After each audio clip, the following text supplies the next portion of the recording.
Ayun. So, hi mga ma'am and sir. So, I have here the new packaging po ng DSWD.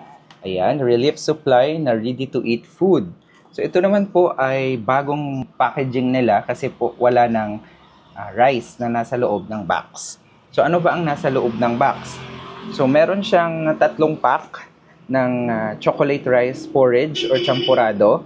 Meron 2 pack ng chicken rice porridge or chicken arroz caldo. Isang sachet ng complimentary food, 5 can tuna paella, 1 can chicken pastil, 1 can na chicken giniling, at 2 pack ng high protein bar. So, titingnan natin kung ano yung nasa loob nito.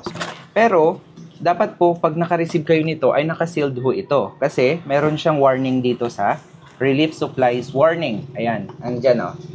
Ito naman ay prohibited act which are considered as criminal offense under Republic Act number 10121 or Philippine Disaster Risk Reduction and Management Act of 2010.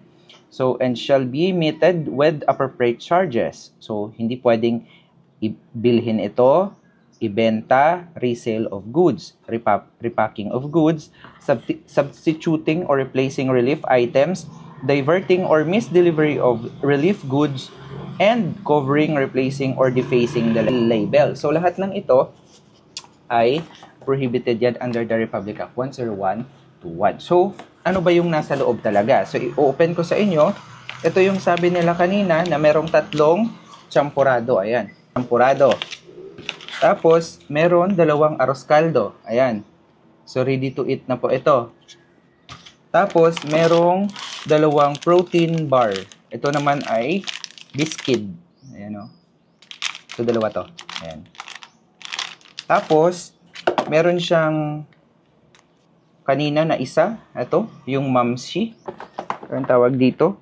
1 sachet ng complimentary food. So, complimentary food ito na isa. Ayan. Tapos, 5 century tuna. Paella. Ayan. 5. Ayan. Ayan. Isang, ayan, chicken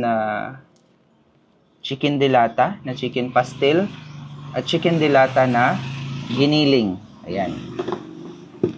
Ayan. Ayan. Ayan yung isa. Ayan. At saka 4 na kutsara. Ayan.